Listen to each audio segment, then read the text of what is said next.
자, 다음 사례는 태전 도안도장에서 입도하신 이종현 우리 도생님의 사례입니다. 평생 고민을 풀어준 환단고기 북콘서트. 어렸을 때부터 어떻게 살아야 진정한 사람으로 잘 사는 걸까 하는 고민이 마음속에 있었습니다. 인류의 스승들의 가르침을 현실에서 실천하는 것은 다른 사람한테 이용당하기 쉬운 일이었습니다. 그런데도 그분들의 가르침을 부정할 수는 없었습니다. 진리의 길을 가고자 하는 바로 이런 구도자들에게 참 현실이라고 하는 모순과 부조리가 누구에게나 이렇게 느껴질 수밖에 없겠죠. 보통 사람들은 이런 것들을 그저 세상 자체가 이러니까 하고 타협을 하면서 살지만 구도의 인연이 강한 분들은 그것을 타협하기 어렵습니다. 이분도 역시 이제 그런 뭔가 모순된 그런 마음 한구석에 그런 답답함이 있으셨던 겁니다. 고등학교 때 다닌 천주교는 선천의 상극 질서가 덜한 곳이라 좋았고 친구들과도 어울리기가 좋았습니다. 자, 선천 종교, 자, 우리 천주교의 장점을 이야기했어요. 하지만 사람에게는 원죄가 있다는 것과 예수님을 모르거나 믿지 않는 사람은 아무리 선하게 살아도 지옥에 간다는 교리는 믿음이 가지 않았습니다. 이분처럼 명철하신 분이 그 교리들을 이렇게 접했을 때 이것은 도저히 넘을 수 없는 산이었던 것이죠. 이 세상의 현실 문제와 더불어 어떤 종교의 세계, 가르침의 세계에서도 이런 큰 벽을 느끼고 있었던 것입니다. 세월이 흘러서 천주교와는 자연스레 멀어지게 되었고 삶의 부침 속에서도 뭔가 사회에 불합리한 부분들, 억울한 부분들에 대해서 강하게 반발하지 못한 채 이어지는 삶을 계속 살아왔습니다. 평소 우리 민족의 찬란한 역사가 많이 왜곡되어 있다는 걸 알면서부터 올바른 역사가 꼭 밝혀져야 한다는 생각을 가지게 되었습니다. 이거 역시 큰 모순과 부조리잖아요.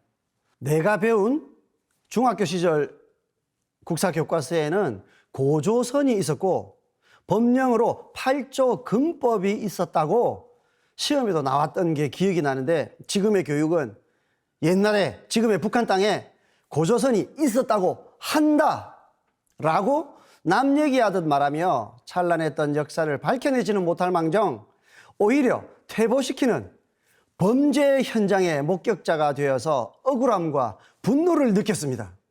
그런데 환단고기 북콘서트를 유튜브로 보면서 답답했던 마음이 시원해지면서 자부심이 차오르는 경험을 했습니다.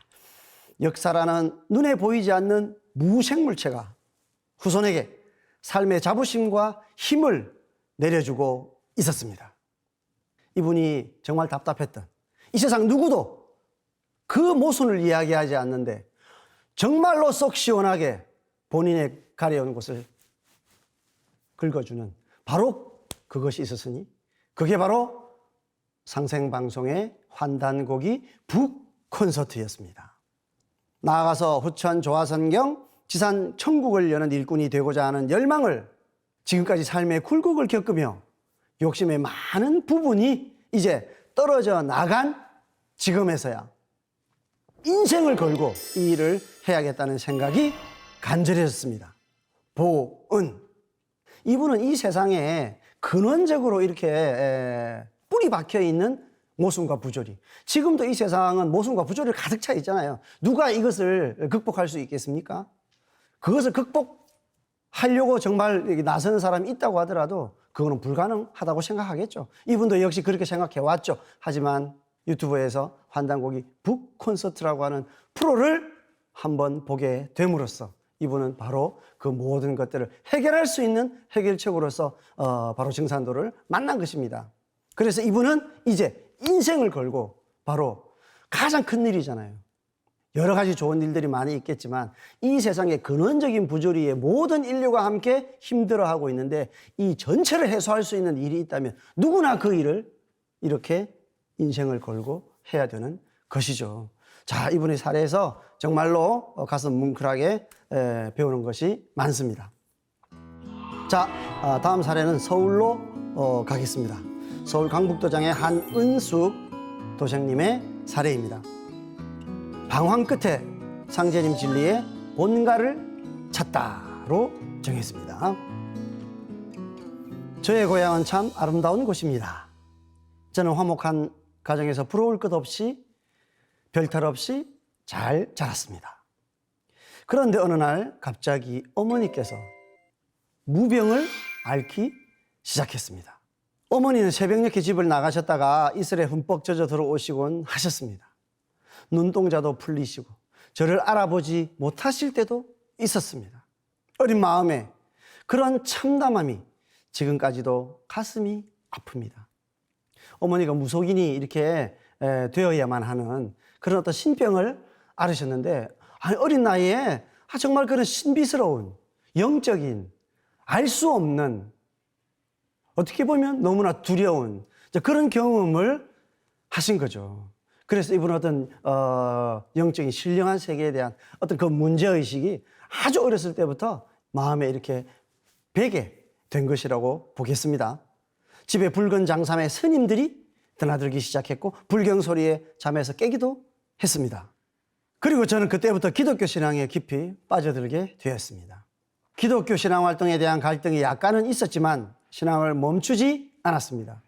나이가 들면서 저는 서울로 가서 정착을 했고 또 결혼도 하였습니다. 그런데 둘째 아이 산후조리 중에 저의 인생을 송두리째 흔들어버린 파란만장한 인생 서막이 시작되었는데 바로 대순진리회를 만난 것이었습니다.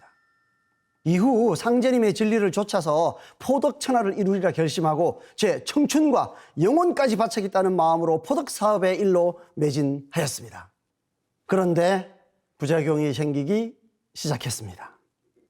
스스로 단체의 내부적인 모순을 느끼기 시작했고 더는 신앙을 할 수가 없었습니다. 30년의 대순진리회의 수도 생활이 허망하게 끝이 날 상황이었습니다. 30년. 그중에 많은 시간을 정말 세상 속으로 들어가서 상제님을 알리겠다는 일념으로 그렇게 전도, 포덕하는 적극적인 삶을 살아왔는데 자, 그게 종지부를 찍어야 되는 안타까운 시간이 온 거죠.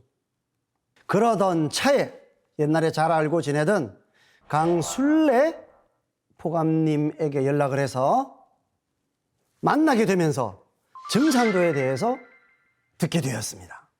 도전과 진리서적을 받고 강 포감님에게 얘기를 듣고는 증산도에 대해서 배워보고 싶어졌습니다. 그래서 같이 도장을 방문하였습니다. 그러자 도전 공부를 하면서 제가 왜 대순신앙을 매듭 지을 수 없었는지 확연히 깨달았습니다. 자세한 내용은 말씀을 안 하시죠. 하지만 이렇게 이야기하고 있습니다. 상제님의 깊고 깊은 진리 세계를 자세히 알 수 없었을 뿐만 아니라 우주의 어머니 하느님이신 태모님의 존재도 전혀 몰랐던 것입니다. 얼마나 내가 무지했었는지 부끄럽기 짝이 없습니다. 그리고 제가 얼마나 많은 과오를 저질렀는지 알게 되었고 깊이 반성하였습니다. 조상선령님들의 60년 기도의 결실로 참진리의 길을 찾게 해주신 한없는 은혜에 감사드립니다. 앞으로 열정적인 진리 선포에 더욱 힘쓰겠습니다. 제 인생의 중요한 순간에 드라마처럼 극적으로 저 앞에 나타나 저를 증산도에 인도해 주신 강순례 포감님께 감사드립니다. 그리고 서울 강북도장의 모든 도생님들께도 감사를 드립니다. 이분이 대순에서지만 어쨌든 정성을 다해서 증산상제님을 신앙하셨기 때문에 그 바른 원력으로 끝끝내 상제님 종가를 이렇게 찾게 되었다고 생각합니다.